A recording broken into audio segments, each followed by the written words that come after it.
we're ready to rock here. So, all right. The cameras are better now. I think the cameras are good. We had a little bit of an overheating issue because the genius over here left them on, and now it's. I'm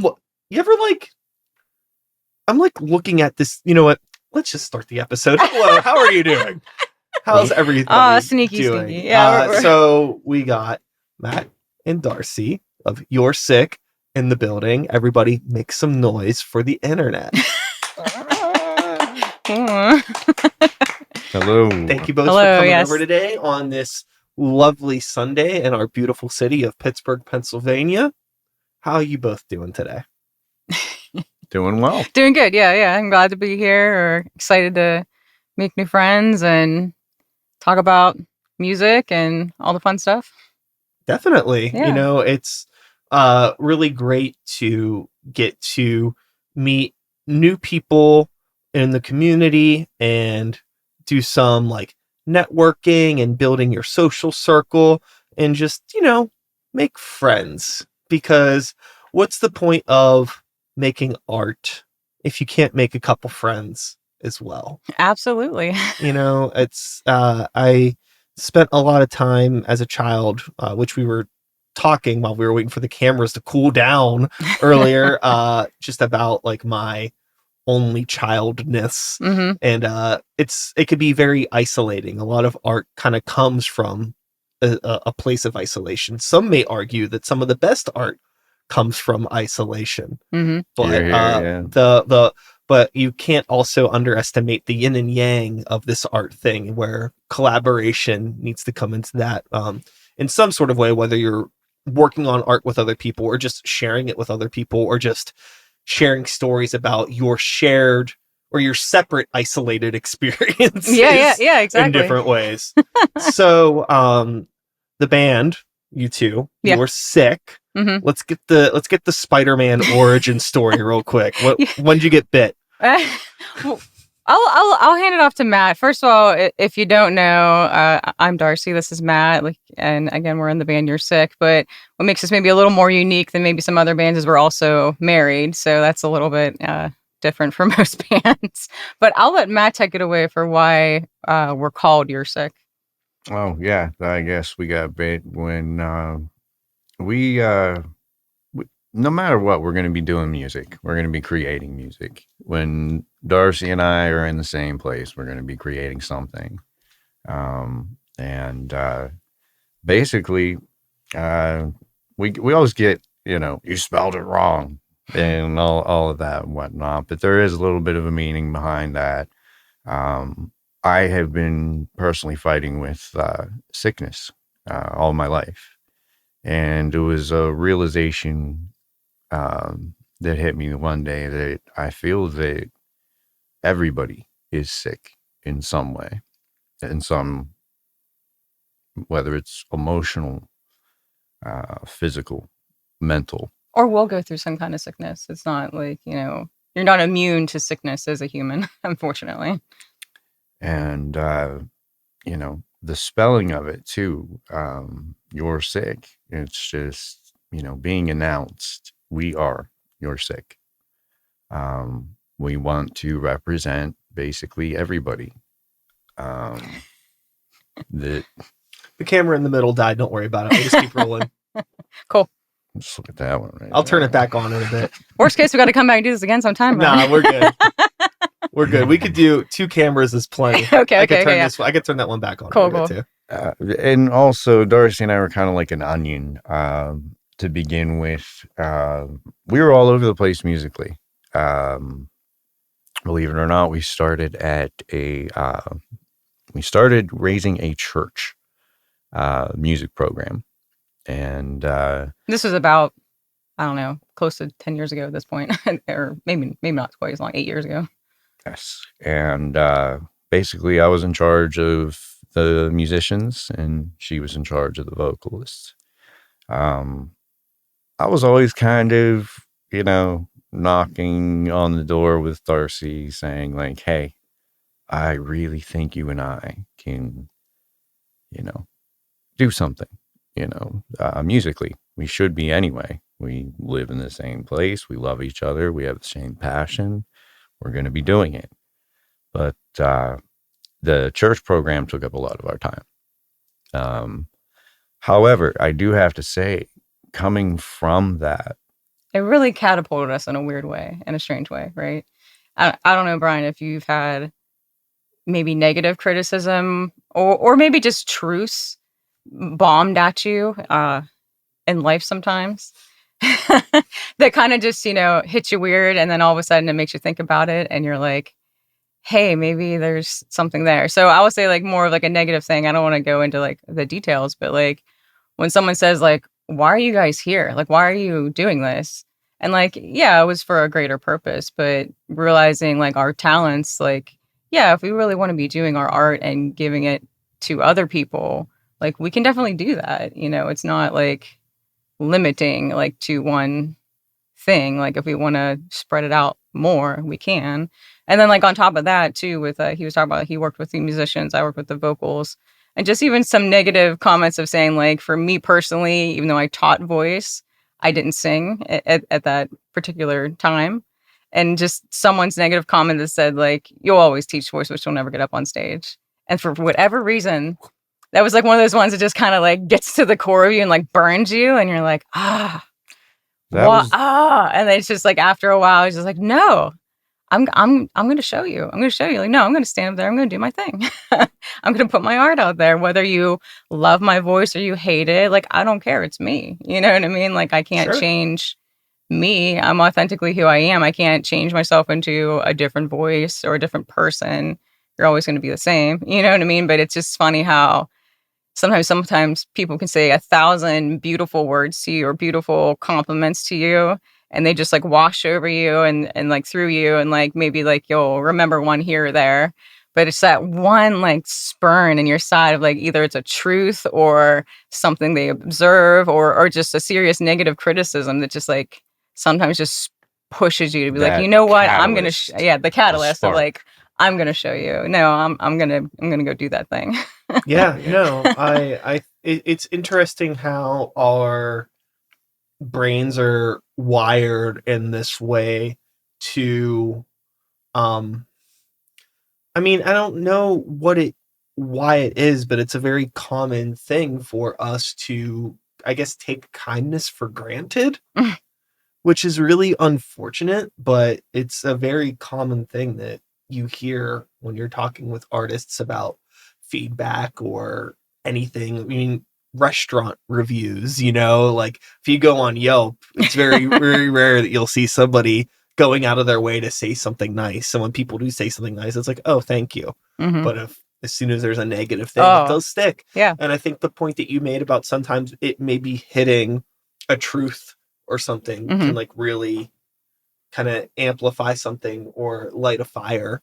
And I've been in that position where I've had, some people say some things to me about either, like my work ethic or my artistic ability or this and that over time. And it's just been like, well, maybe they did have a point, but I need to do something to make sure that they can't have that point for much longer.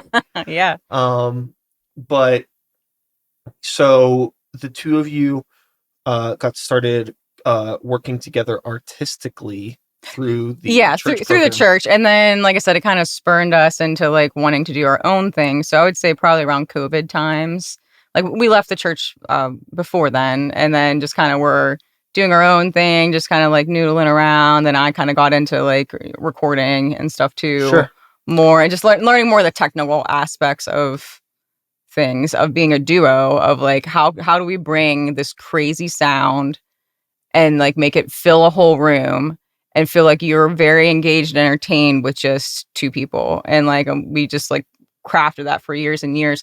And honestly, we tried even different ways of like, we brought in different drummers at times, we brought in different people to be like, can we bolster the sound in different ways, blah blah blah. But for whatever reason, with just me and Matt, it just always seems way more natural and way more like 50-50. For some reason, with that third person, no matter who it is, it just doesn't seem like the art that we want to put out there for some reason. We've tried it a few times and we just come to the conclusion like it just has to be us, like this whole 50-50 thing. It really does. And speaking of those, one sentence got me the one day, um, delivered by my better half here. My goodness. So after the church, it was just like, all right, I've got so many ideas about like which direction we can go in. I just don't really know how to make all of my influences congeal because they are all over the place.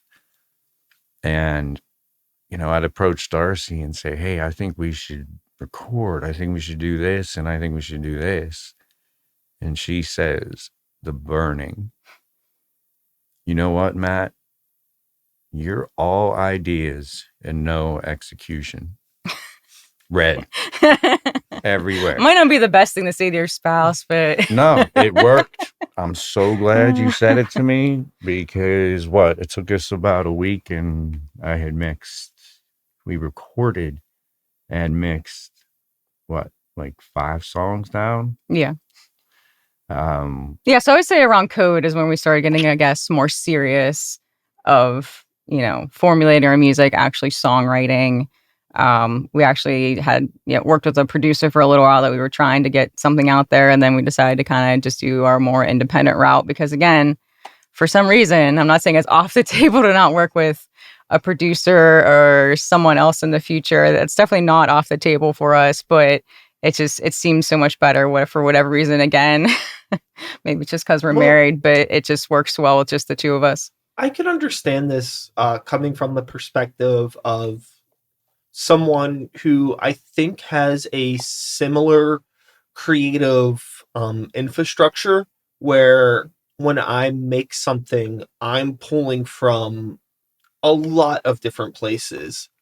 And as I started to make music, play in bands, play shows, meet people, you meet other people. You meet people that record, you meet other people to like build up a band. 'Cause it started with just me, and it took me a long time to like find those people. For a long time, I was very convinced that I wouldn't find people that would like understand what I was trying to do.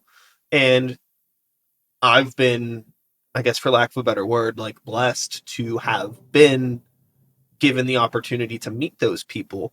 But it took years of just being like, putting myself out there, meeting people, trying to surround myself with the right types of environments and the right types of social circles, and also a little bit of compromise with myself, which is something that it takes time, but sometimes the compromise is cool because with art being the power of collaboration with things is like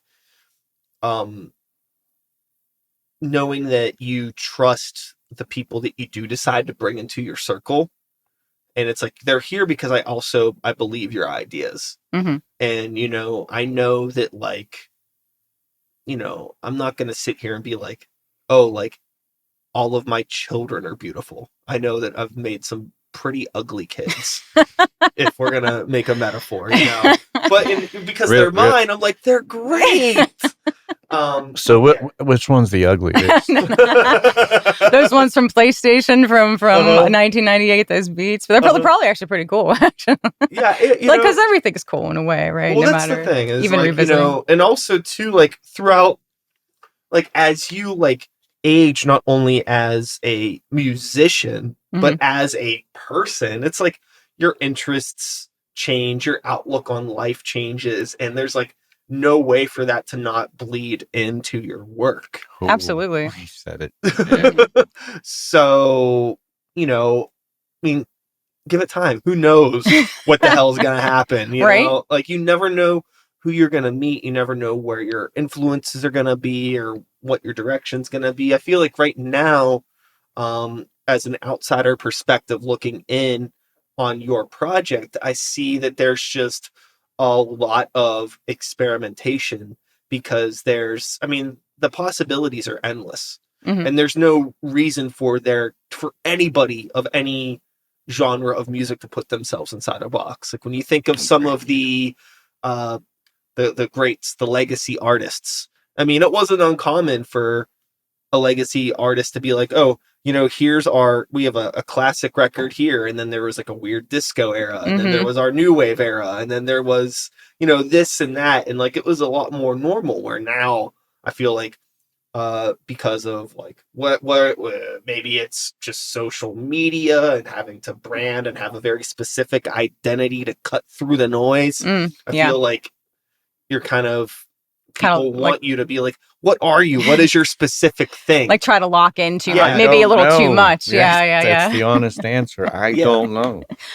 But the cool thing is I do think that like we're coming back around to a place where that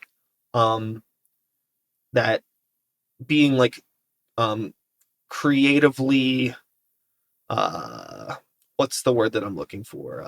Just primordial ooze. Sure, something like that. I think that approach to art seems to be a little bit more welcomed now. And like throw everything into the soup and see what kind of comes out good. I see a lot more people that are more willing to experiment. I'm seeing a lot more like mixed genre shows again.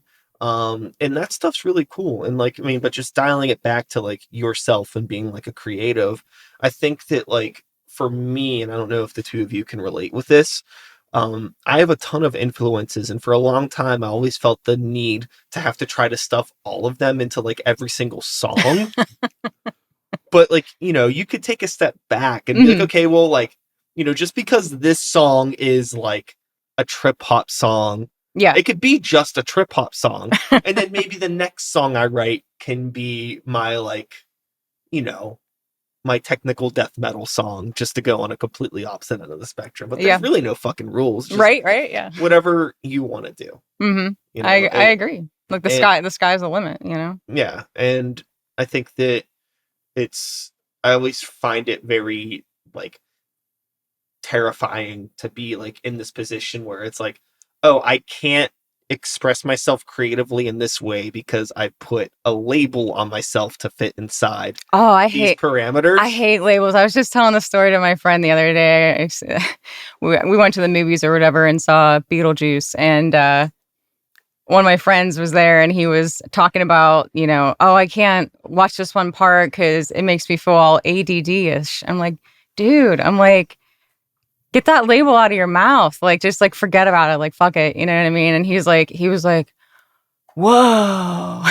And he's like, he's a younger person in his 20s. So like, I feel like me just saying like, forget the label, like just forget about it. Like, why are you pigeonholing yourself with labeling yourself with something? Like, you can be so much more than that, not just, a label. I don't think anyone's just one label, or even for the music, art, like one genre. That's just not how a person is. You're not one dimensional. You're multifaceted, Yeah, well, I mean, maybe there's a part of this that is rooted in maybe just kind of like a comfort zone.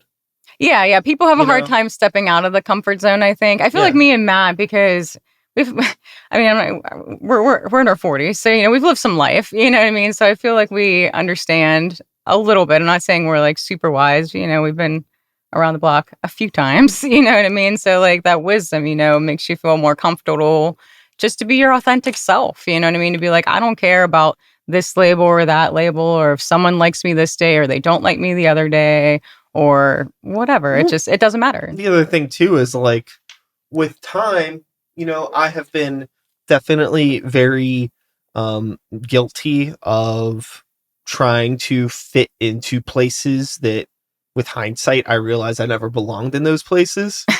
But it like took time. And now it's just like, why? I've already spent enough time trying to be inside the box, and it didn't work. Yeah. So why am I doing this? Like, what's the point? There's that cliche of like, to do something, like if you do something like over and over again with the same results, So it's the insanity loop. Yeah, that's exactly like and like that's like what like trying to fit in was like for me in my 20s. Was just like a one giant insanity loop. I think that's everybody's 20s. It's not just you, Brian. Yeah. I guess maybe I think it's everybody's inherently evil, and that like up till 25. I think. Yeah. Well, Matt, I think Matt should talk a little bit too about like, yes, I did want to talk about You're Sick, about our band now, but he had, I mean, such a crazy upbringing of being in a really interesting band growing up in high school that got national, and then, you know, some other projects too before, you know, we decided to do our own thing. So I think you should say a little bit about that, Matt. I mean, don't put me on the spot or anything. No, but yeah, like listening. He cut his teeth early. Yeah, I kind of did. This is actually my third. You're Sick is my third. Serious project. Yeah, serious project. I was fortunate enough to be in a band called Simon that this is the 90s. Yeah, 90s with Paul Luke. Shout out, Paul. How you doing? And Abe Nair, Sal Panacio, and my brother. And we were able to fortunately get on like a national level. This was about 1998. We recorded the album. That puts me at the age of 16. So that the success of that hit us very quickly. And you know, everything that comes with it, the cliche, the fast, overnight, you know, we're hearing ourselves on the radio. I got to travel to Hawaii, and I was in a national record march and got to see my own Simon CD. It was overwhelming. Especially as a young person, right? Right. And I was the youngest in the band.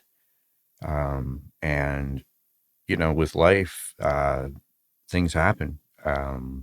We were at the age where we had to go to college. So, you know, we had to disperse because we wanted to go to college, and, you know, and it turned out to be, if there is such a thing, a blessing in disguise. But, yeah, as she said, I was able to cut my teeth early. We got to play to... he played with a lot of interesting people in his early starts with, like, you know, at Star Lake back in the day, that kind of stuff. Like you guys, they really had a lot of momentum for sure back in that time period. It was National Acts, Jimmy. It was very interesting to see, but, you know, back when the record companies are still record companies and not just do your own independent thing and hope you can get it out there. Managers. Exactly. You did back when they were just throwing money at kids and be like, "Here, go make something and see if we get some money back out of it." You know?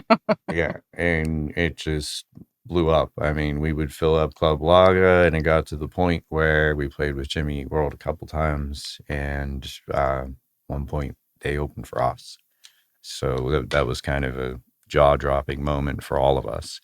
But as I said, life happens, and like, for example, our bassist, very, very intelligent man, Abe, what's up?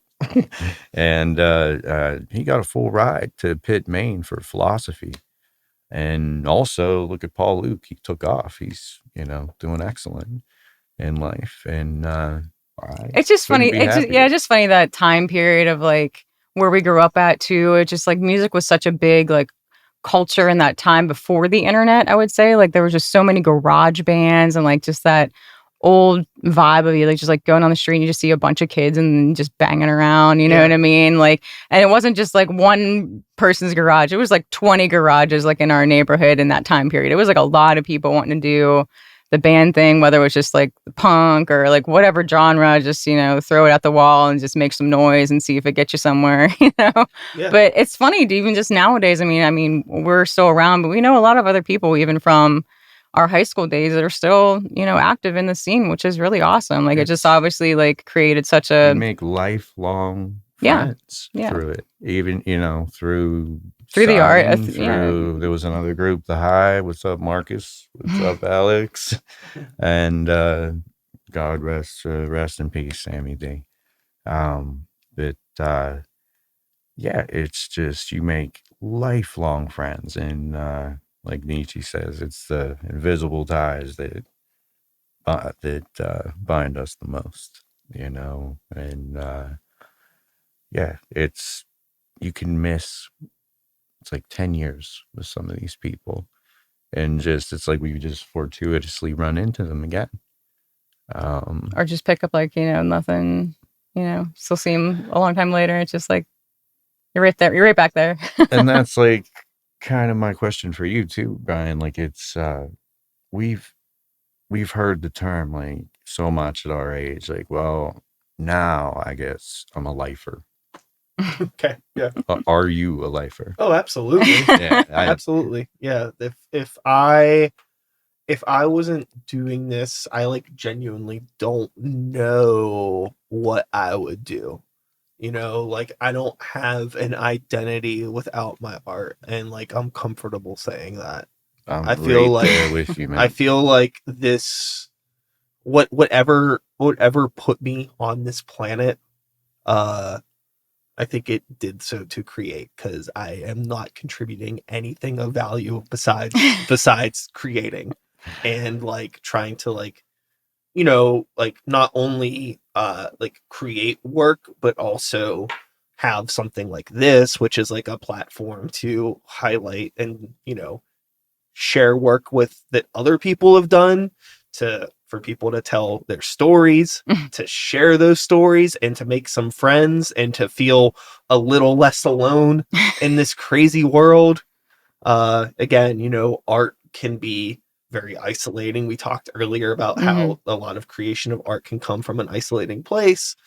But when you get to share it with people, you get to break out of that isolation. But now, we've kind of entered this sort of double-edged sword of the social media era, which can be very connecting because it's done things like bring us together. Absolutely. And we get to talk and share our story with people on the internet. But also being online can be way more isolating than anything else. Like what you could feel somehow, I could feel way more alone staring at a screen with, 1,000 friends than I ever felt when I was like just by myself, in 8th grade with MTV Music Generator. Absolutely. Because you see everybody else doing all this stuff. When I was a kid, I didn't know what anybody was doing. Even when I started like making music, I think a lot about this now, about how like my happiest times, well, not anymore, but there was a period where I felt like my happiest times making music were before I actually started trying to do anything business wise with it. Absolutely. The very much the ignorance is bliss sort of thing. But I'm doing my best to shake that and be very thankful for what I have. But I mean, there has to be a way to still maintain that sense of, well, I don't want to say maintain a sense of ignorance, because it's good to know what's going on, but it just feels like less. I don't know if I'm ever going to have that like purity back, like the I know too like much the innocence, now. right? Like... I've seen how the McNuggets are made, and it's always going to be gross. There's nothing I can do about that. You can't unsee it, right? Yeah, there's nothing I can do about that, right. Besides just try to change the way that I interact with the limited amount of the world that I get to touch, and try not to worry so much about what's going on outside of what's within my reach. Yeah, and I think that's what'll drive you crazy. And I think honestly, the cream rises to the top. Like whether we're talking about social media or we're talking about just real life, like, it can be very isolating and like draining. Like I think the kids call it now like brain rot or something, where you're just like mindlessly like scrolling or something. But anyway, yeah, it's just, it's different. Like talk about like our days of our youth of like, just actually like getting out there and doing it. Like it's like about anything. Like art is actually like getting in your basement or getting in your studio, like, and actually like doing it, like picking up your instrument and doing it. Just even if it's crap, even if it's just like, this is the crappiest day. Everyone's not going to have their best day, but it's just like the actual practice of like going through the motions and doing it. You know what I mean? I can reflect too with relate to with like the basically it's like a dichotomy of you go into isolation to create, and then, or I should say, it's more like a manic behavior that we crave. Like, what is wrong with us that we And then you want to we get go out into there and then isolation, perform, and then you want to, and then we then go in front of a lot of X people. amount of people, and we bare our souls. Sure. That's what we do. So it's like we go from like one extreme to the other in a way. It's very manic, but I love that roller coaster ride. I'm addicted to it. And even the strangeness of like every show is different. Like I know we're talking about bringing genres together. We did this one show. It was great a few weeks ago. Shout out to Darius Rhodes, but he put together a show at the Poetry Lounge of just different genres, like a multi-genre show, which we haven't done a multi-genre show in a long time. And it was just really great to like just see all different walks of life and enjoying all different kinds of music. And it didn't matter what it was. If one group was a hip hop group, one group was, just doing like bluegrass almost in a way. And like then us, and then like another, like, like it was just really interesting to see like all those different types of people brought together. And just for Shell, she killed it. Yeah, he killed it that night. What's up, Shell? But it's just great. Like just finally, I feel like we finally inserted ourselves a little bit, like actually into the scene of, like you said, like making friends and like getting into Pittsburgh per se of like, so once you start knowing somebody and then you start knowing somebody else, Yeah. It's just like it's a small little group here of artists of like, we all kind of find each other. We all gravitate towards each other, I guess. Yeah, I think that the mixed genre thing is so important for like actually expanding your fan base on a local level. I think with some genres of music,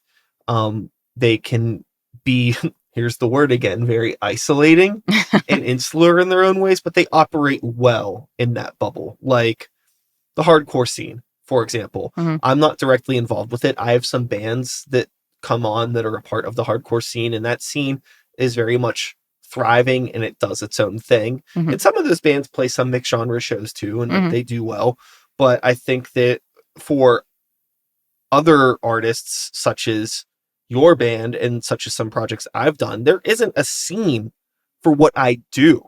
So it's like I'm very thankful to have like this opportunity to do a mixed genre thing, because then I at least get to kind of like fit in, and you're around people that are maybe a little bit more open-minded to see a lot of stuff. They're not just like, well, I'm going to go to the show because it's only bands of this one particular genre. You know what I mean? That it is nice to have that flexibility, to have the potential to meet more people just by getting, a really good representation of the indie rock scene, a really good representation of the bluegrass scene, a really good representation of the hip hop scene, really good representation of the experimental electronic scene. And hey, if you have 5 acts and they all know 5 people, great. There you go. There you go. Like you have a nice little room full of people. And it's cool that we can just, share those experiences with each other. And you learn so much more about the scene too when you do that. When you'll meet people that you never... It's more organic in a way, like of actually just like seeing other genres, other people, other acts. It's not just like like you said, you're insular, like people that you just know, like these same 20 people from these same 20 bands or whatever. It's a little more expanding. And like even on that per se, for like our particular style of music, because it's a little not pigeonholed. So like for us, it's kind of nice because we can kind of jump on 2 different bills of like other acts. Maybe it's electronic leaning, we can lean our act more electronic. Maybe it's more rock leaning, we can lean our act more rock. So we can kind of like fiddle a little bit with our set list per se to kind of make it a little more tailored to like fit a bill maybe a little more than maybe some other people can't as easily. Me personally, I don't like the fiddling. I think we should just represent ourselves. No. But I'm just saying, but it's nice. It's nice that we can kind of like, not be so, stuck in one spot, feeling like, like, oh, well, they're only this label. Again, with those labels, they're only this, they're only that. Like it's a little more fluid, I guess. And also personally, I love seeing other bands with women in them. I will say growing up doing the band thing, I've been doing this over 20 years. I was definitely token girl for a while growing up there. And it's nice now seeing a lot more bands locally for sure. And just in general that are way more embracive of like having female members, whether it is just like, hey, I see a female keyboard player there and it's a bunch of other guys and it's fine, Sure. versus maybe years ago where like that was very unheard of, or it would just be the female singer and everyone else is not, it's seems a lot more inclusive in that way, I guess. Yeah, absolutely. We're getting wild here. I'm moving cameras. For whatever reason, all of these cameras have been on, but that one ain't dying. That one's staying on. Okay. So, we got one good one. Shout outs to camera 3. We love you. Yes, camera 3. We appreciate you. Camera 3. You're holding it down. It's like we're on Hot Ones. Yeah. You're holding it down for us. Yeah. This camera, then this camera, then this camera. Yeah. So Sorry. with now with your you think of it, so I have to reset. Get back in the game. Yep. Get back in the zone. How do you two balance this like work life, personal life, creative life thing? And I'm asking this just from personal experience because I've been in a situation not super, I would say adjacent to yours, but not exactly the same. Okay. And I really recognize the struggles of it. And I know that it can be very hard. And I'm just curious to whatever level you're comfortable discussing what this is like for you two. Which story are we talking about? Which one? Which one? I told Sam and Christina, dude. Like we're fine. Okay. All right. So here's I'll trust you. Okay, I'm going to give my trust. Go ahead. Here's an example of how we work that out. So yes, we have been happily married for 11 years now. Congratulations. Thank you. That's a big accomplishment. Yeah. It really is. No, yeah. Thank you. And I tell you what, it's I'm not going to lie. It presents its own stepping stone as well sometimes. Human challenges. Absolutely. So for example, we have a show coming up here and we're preparing for it, and Darcy tends to get a little bit more nervous than I do about the preparation for the show, but that's a good thing because I can procrastinate. So we yin and yang. Yes, exactly. Yeah. we naturally kind of complement each other well. But like for example, we were ready to just finish this. This was the last bit of writing that we had to do to fit. And we do this dangerously. We always want to include a brand new song, a week prior. Okay. So, we live on the dangerous side. Yeah, we just finished it last night. And we're playing it in a week. Yes. And so the day was, okay, we've got to do this in a timely manner. And I'm like, you ready to go downstairs? Because our downstairs is just, our basement is a nice, beautiful, just jam zone studio. We can record whenever we want, which is nice. And so I'm ready to go. I'm like, hey, let's go downstairs and hit the studio. I'm really feeling it, like there's a few things that I want to try with this particular song. And I think I got home from work. I just tanked out, didn't I? Boom, face down, just sleeping, and sure. I'm like, oh man, that stinks. So she wakes up and we just kind of got into married couple fight. That's, I was just saying, kind of just. It's a fight nice. It's not like a fight mean. It's like, hey, I really thought we wanted to do this. I'm like, yeah, but I just need 1 hour of sleep. Please, just come up in 1 hour. I am not going to sleep any more than that. Yeah, I understand that. And Matt was really good about it. He would calm down. He's like, hey, I understand. So he got me back up in an hour, and we got downstairs and we finished it. Yeah, But like, you know, was looking at the clock though, because it was like starting at like 8, 9 o'clock. Like, yeah, we'll get it done. yeah, breathing heavily, ready to wake you up. But when I went upstairs, I apologized if about our little quarrel that we had. Well, I think along those lines too is like me. I think that's why another person does not work very well with us per se. Again, we'd be open to producers in the future, or someone else that would want to work with us, or or even a collaborator. If someone wants to collaborate with us and do like a track or something with us, that's a different thing. It's interesting because, like, in a way, you kind of like understand like you understand how to communicate, I guess, is like the most democratic way of saying this with each other. Yes. Whereas sometimes if you have a third party in this project, right? It's somebody that you can't just be like get it together. Yeah. Like there's like that emotional.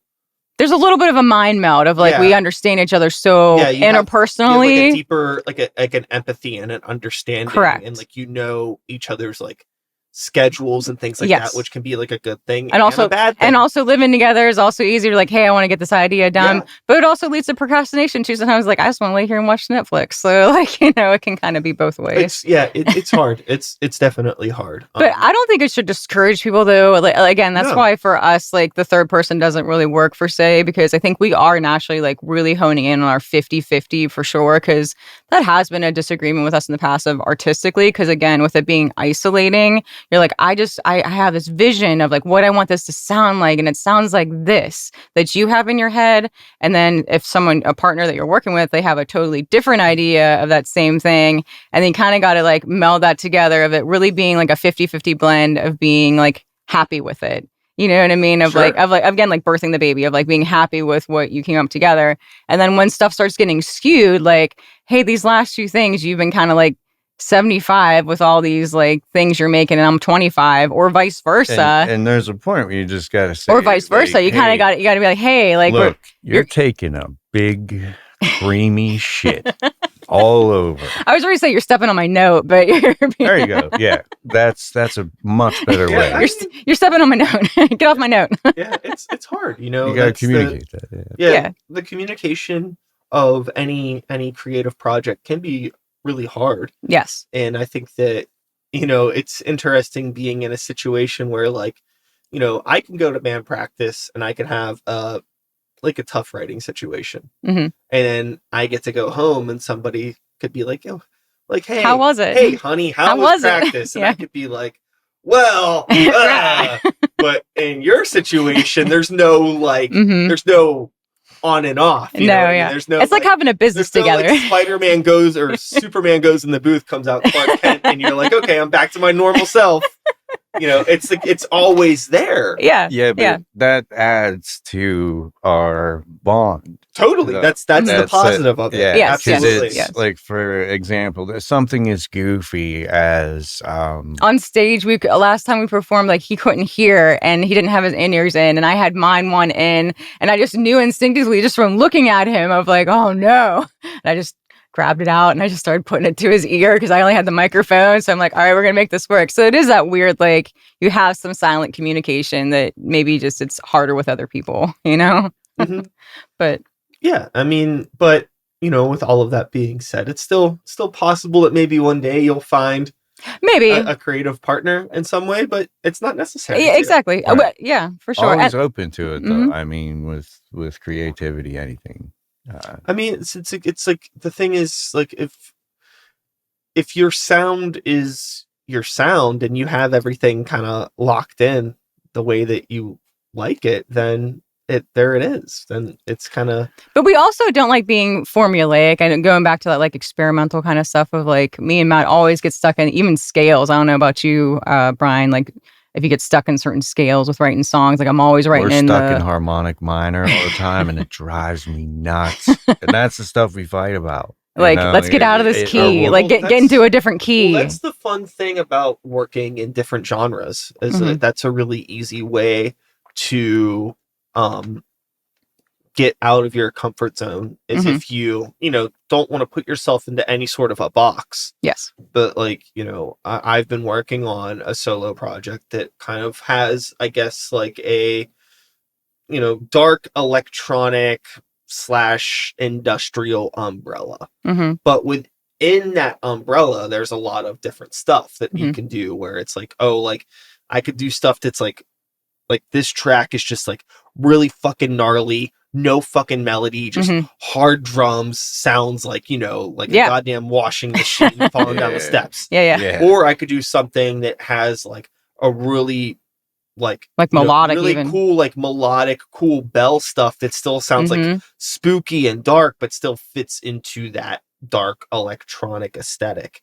And then there's stuff in the middle that kind of varies, so it's just like trying to vary with those different things. And like, I pay a lot of attention to, since especially with this project, since it's kind of operating in a realm of like dance music, I'm really trying to pay attention to my BPMs per song and make sure I'm not doing too much stuff that's within like the same tempo range, because then it's all gonna feel the same, especially in a live context. It's like you're not getting that. Have you seen that one movie? You'll remember what movie it is, about a DJ, and that's the whole point of the movie in a way, is about like your heartbeat and the BPMs of like getting people up to a certain, like you want to ramp them up in a way, like so like you want to kind of start out slower and then you ramp up their heartbeat with the BPMs of what you're playing, and then till you get to like a max, like it was like 140 or something. I don't remember what the number is, but it was literally about that, of like keeping people in that zone for as long as you can, and then like, basically escalating the heart rate to a point of like danceability, but like peak, like the peak amount, and then like knowing where to like back off and like bring it back up again. Like you don't want to be always there either. Like it's like the whole, it's like the nuances of like where to do that. Sure. I mean, it's like, I think that is like a philosophy that should really go into any sort of creative project, whether it's like the course of a DJ set, or if it's just like one song, or even if it's like a good example is like it's a movie. Like everything is narrative. I like to think of songs as roller coasters. It's the second time we've brought up roller coasters in this conversation. But I like to think of songs as roller coasters, where like I don't like roller coasters that just start. I don't like songs that just start.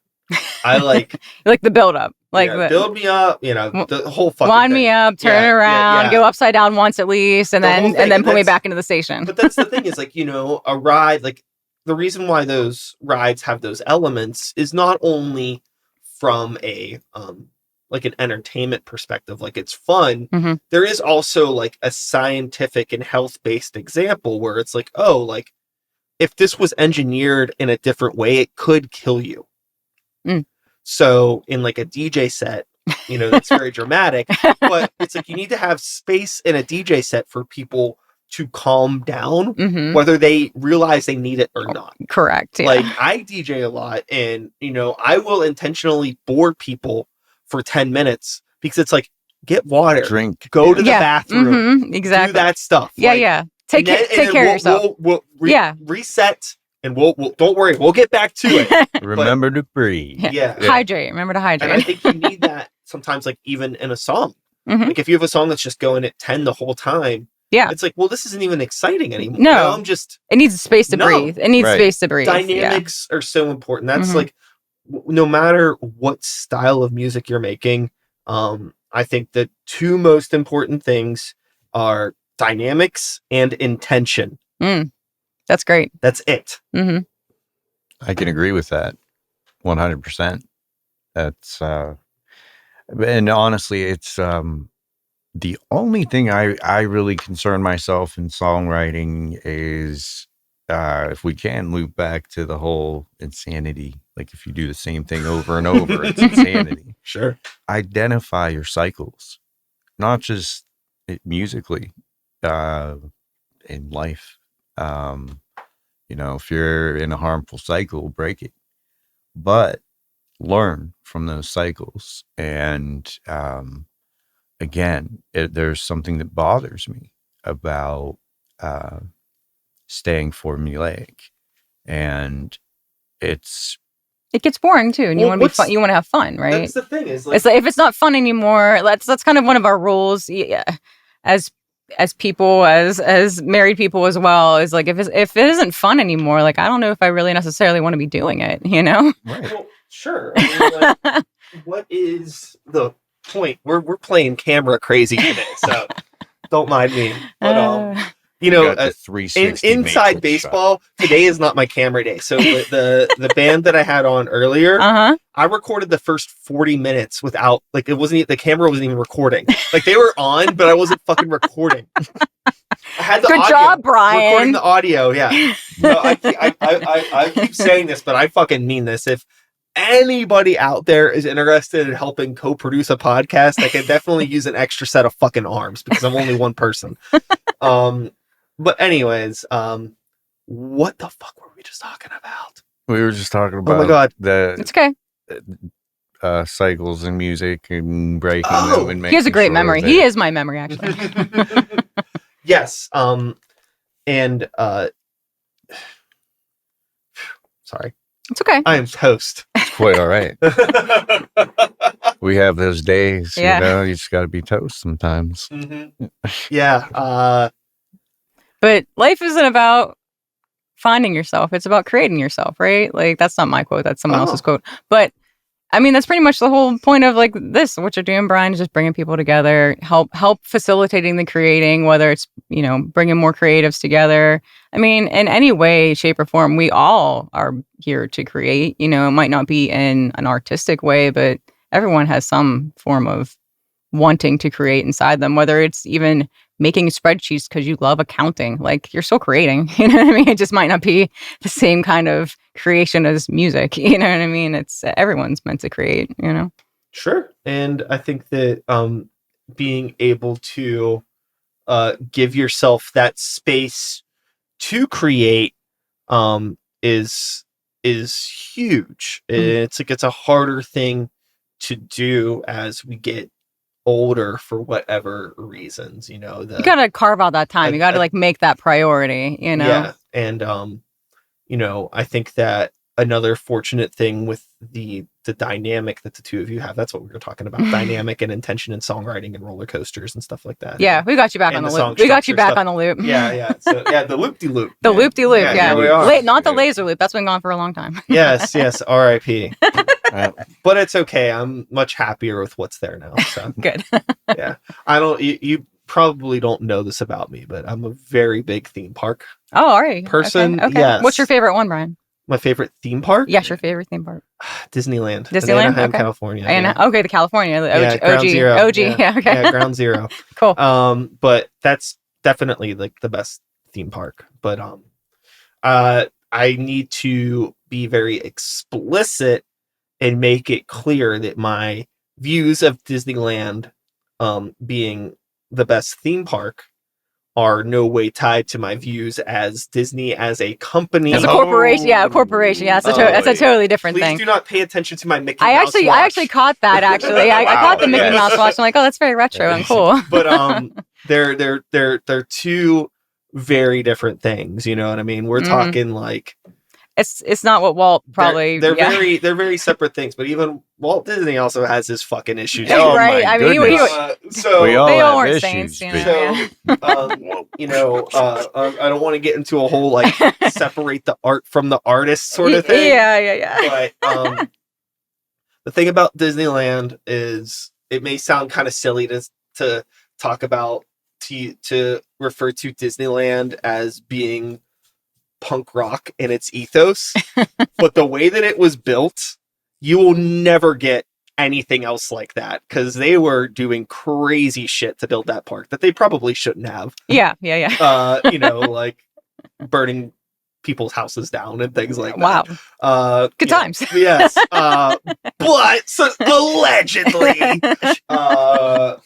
but it's insane. Just the hoops that they went through to build that place. It's really cool from a logistical standpoint. But anyways, let's talk more about rock and less about roller coasters, I suppose. It's fine. I will get back one quick point on you were saying of like how things are isolating with your art versus like bringing it together.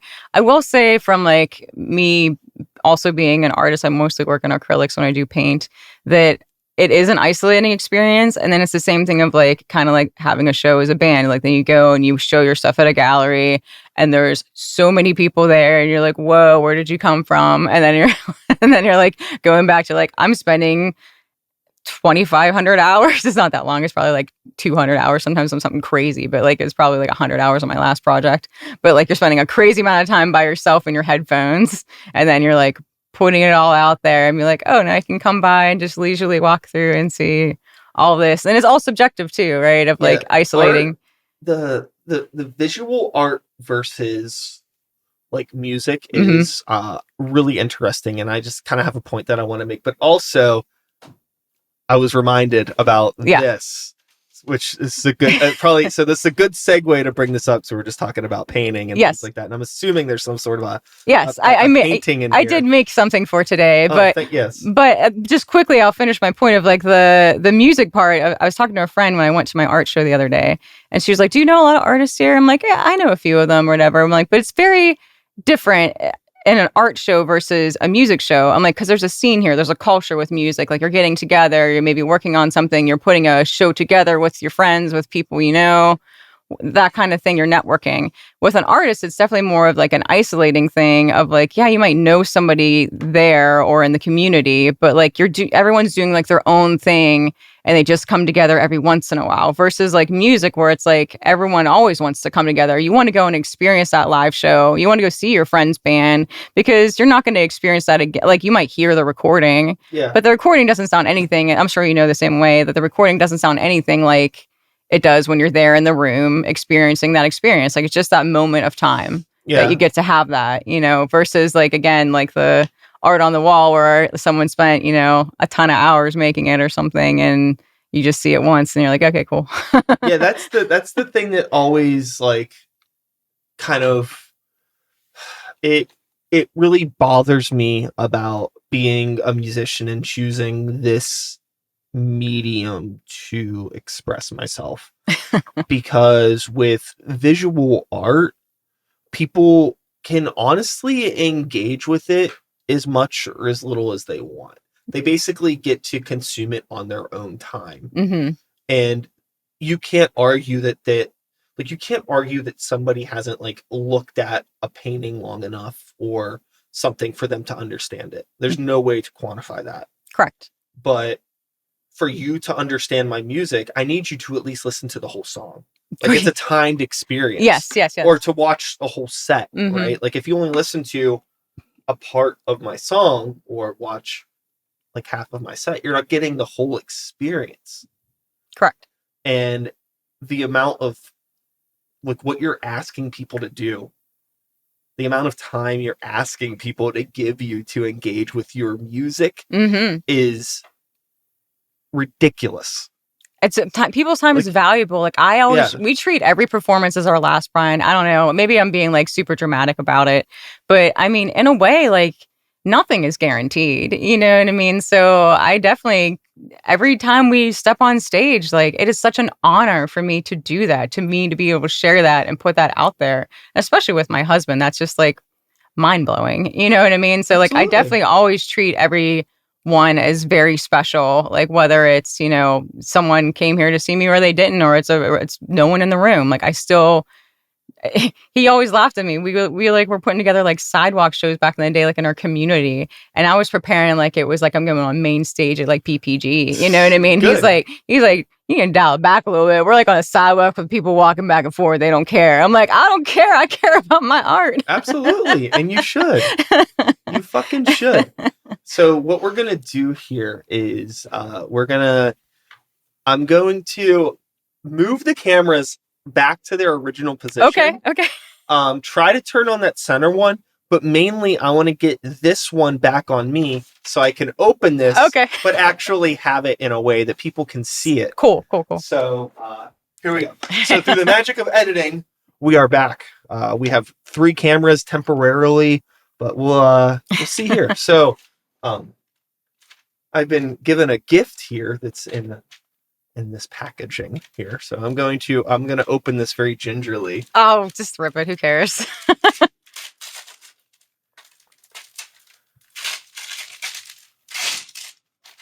So we know we're not. We know we're probably not. Oh, this is cool. We know we're probably not number 500, but I know you're coming close to it. Yeah. Oh wow, yeah, I see that. Yeah, You so- are really close. I think you might. I could. It's. I know you're not 500, but I think you might be 499 or I kn- 501. Either Before- either you're way, I close. knew it was so close, so I just had to for you. Well, thank you. Yeah, This that's is quite actually an really sweet. achievement. Seriously, give it up for Brian out in the Wow. online world. Thank you. This is fucking awesome. Yeah, so that's I'm kind of the into- style. Yeah, that's kind of my style, I guess you'd say, for art. I mean, everyone, just like music, it fluctuates. Darcy's a very thoughtful artist. It's just, yeah. It can. Look at that. There you go. And now that'll just live there. Thank you so much. Yeah, no problem. I appreciate that. That's great. I appreciate the The tentacle woman with the crystal eyeball, the crystal ball with the 500. yeah. It is a lot. I have reflected quite a bit on just like how much content that is. Like it's a crazy number. Yeah, like, how do you Oh. feel like being a content creator, making now almost over 500 episodes? I mean, it doesn't feel like it just because it was never Like work or per se? sure. I mean, like Fun? I mean, it's just my life. It's just another thing that I do. Yeah. It's just kind of crazy to be like I've done 500 of these. With like, I mean, there's been like a handful of people that have been on the show several times, but for the most part, they're all like unique conversations with different people. That's a lot of fucking people. Mhm. And it's kind of crazy, you know what I mean? Not to get like too like dark or anything like that. We just lost 2 cameras, didn't we? Oh, no. Or what's happening? No, okay, we're good. Fine. It's fucking roulette today with the cameras. I mean, there's people that like that I've had on my podcast that like are completely out of my life now. People that, for whatever reason have just like disappeared, people that have been canceled, people that have ended up doing like bad things, some people that just aren't with us anymore. Right. Wow. Like the whole Yeah. spectrum. Wow, yeah. And that's the thing that's just like kind of wild. It's just like there's all these weird little time capsules of all these It's a different range people of of like emotion. where they were at Mhm. in their life Yeah. in those different times, like, I've had people on that were just like, oh, like, yeah, I don't know what I'm going to do next in my life. And then like 2 years later, like they open a coffee shop or somebody opens a fucking venue or like Mhm. all this like weird stuff, but it's cool. Yeah. Life takes you in so many different places. And it's nice that you have that cool little like diary almost of having this podcast. That's awesome, Yeah, it's fun. Recently, the episode's going to be coming up, or well, I guess I already recorded it. So would it be getting released before this one? I don't know. But anyways, I don't know if you know Mo Adon. He's a local hip hop artist. But he was just on the show, and like it was funny because like he had been on the show before, but it was in like 2015. Oh, wow. So it's been like almost A decade. 10 Yeah, almost years, 10 years. Wow. and just like I don't know, 10 years. I guess the cliche is like time. The older you get, the faster time Oh, goes yeah. and all that stuff. So, I'm not quite old yet, but I'm also not young. Next month is my birthday. It'll be the last year of my Aw. 30s. I'll Okay. be turning 39. Well, 40 is not that bad. Don't I'm worry not- about it. I'm not It's worried about it. it's I'm, all good. I'm not worried about it. The age thing I think is completely irrelevant. I think so You too. Right. you couldn't pay me enough money to go back to my 20s. Right? Right. I don't think I think once you get out of that, that's how everybody feels. Like, mm-mm. yeah. No, thank you. I'm good on that. No, thank you. I spent, yeah. I mean, I was definitely like the person that I was and the life that I was, all that stuff. I mean, like honestly, starting the podcast 10 years ago now at this point, which would have been in my late 20s, Mhm. that was very much a pivotal point in my life of I'd kind of lost a lot of things and I was trying to rebuild, Mhm. and my life kind of rebuilt alongside the podcast growing. So That's awesome. it's interesting. Yeah. Never really thought about that out loud until just now. So Thanks for giving me the space to do that. You're welcome, Brian. Thanks for having us. I mean, we do have a show. It's next week, but we don't have anything else upcoming. But, obviously the whole social media stuff, if you want to find out more, check our social medias. And it's Your Siiick with 3 eyes. So it's usually easier to find that way. That's why we did it. So. Yeah. It's the search engine optimization. Correct. Yeah. Yes. We had someone at one show and we were like saying it with 3 eyes once, and they're like, 3 eyes. They yelled out from the bar. In between songs. Like that quiet moment. He had his phone up. He was going to put it in his phone. And he said, 3 eyes? Like, that is absurd. But at least you can 3 find. Eyes is also a good band name. That kind of is a good band name, isn't it? Yeah. Well, maybe another project. You could do an album. Call an album 3 Eyes. There you go. Yeah. Spelled out like. Yeah, just like THR. Yeah. Me trying to remember how to spell words. Yeah. And then eyes like EYES. Yes. Yeah, 3 Eyes. There you go. Yeah. Maybe that should be it. Yeah. That is. Yeah. Good suggestion, Ryan. Yeah, well, Oh, you're welcome. I'm really good at Jesus Christ. I'm not good at producing a fucking podcast. Apparently. Yes, you are. yeah, come on. It's just cameras. It's fine. I'm really good at having ideas for other people, even though that's just very much just like a silly idea. But when it comes to ideas for myself, I struggle so much. That's every artist though. That's every artist. And it's so funny, even just like that painting. That was actually a painting because I got done making 24 paintings and I was like, I'm going to make something for myself. And it's so funny. I started making it and it sat there for weeks, like 2 or 3 weeks. Usually when something sits for a while, I either put it away or I don't come back to it for a while. And then I did come back to it, and that's what I made because we were coming on here. And as soon as I started making it, I don't know, I get just an image in my head sometimes, of what should be there. And it wasn't there for those couple of weeks. And then it came to me one day and that's what I put there. And then I was like, oh, of course, silly me being like, oh, I'm making a piece for myself. No, again, this is a piece for somebody else. But that's how it works out sometimes with your art. You know what I mean? Sometimes you don't make it all with yourself in mind. Yeah, I think the best way to approach art is to you have to let the art tell you what it's going to be. Yeah. You can't tell the art what it's going to be. And that way it's almost like a child. I've never had a kid, but I imagine if I had one, us neither, so that's the way that I would want to raise the kid. Is hey, this is your life. Right. And in a way, it's I'm a vessel to help bring you to reality. Yep. But there is a certain point where, the creator just has to become I don't know, the guide. There's probably a better the muse, like following the muse in a way almost, and then just let it go. Yeah. You just sometimes just let it go though. I mean, the art does. I mean, all of any of the best things that I feel that I've created, my strongest work is all stuff that it's it almost feels like an out of body experience creating it. Mm-hmm. Versus anything that I've ever forced. It's yes. You can hear it. Yeah. Oh, absolutely. Mm-hmm. And maybe other people can't hear that, but I can hear it. Mm-hmm. So it makes me it's not it's good. It's almost cringe to you, that wasn't what it should have been because I was forcing it too much. It feels fabricated. Correct. Yeah. It doesn't feel right. That's why at the end that just sat there for weeks because it just didn't feel right to me. There was something about it that wasn't right. And then finally when I came back to it, I'm like, oh, this is right. You know what I mean? Totally. Yeah. Totally. Well, we are rounding the station here. Okay. On our episode, we've been going for supposedly 1 hour and 22 minutes. Okay. Wow. So that's definitely podcast time. Okay.